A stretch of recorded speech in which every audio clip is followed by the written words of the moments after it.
কখনো কখনো আমরা কিন্তু নিজেরাই নিজেদের দুঃখের কারণ হয়ে যাই। কিভাবে?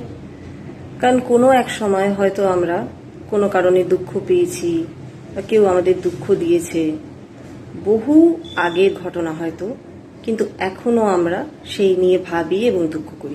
হ্যাঁ, এটা ঠিক, প্রিয়জনের কাছ থেকে যখন আমরা দুঃখ পাই তখন সেই আঘাত তো ভুলবার নয়, সেটা মনের মধ্যে থাকে। কিন্তু যতবার আপনি সেই পুরনো আঘাতের কথা মনে করবেন, ভাববেন, ততবার তো আপনি নিজেই নিজেকে আঘাত করবেন। আর সেই কষ্টটা, যে ঘাটা রয়েছে, সেটা তো আর কোনোদিনই শুকোবে না, সব সময় তার মধ্যে থেকে ছুঁয়ে ছুঁয়ে রক্ত পড়ার মতো পড়তে থাকবে। তাই এটা করবেন না। যখন আমাদের অসুখ হয় আমরা কি চাই? তাড়াতাড়ি সেরে উঠতে চাই।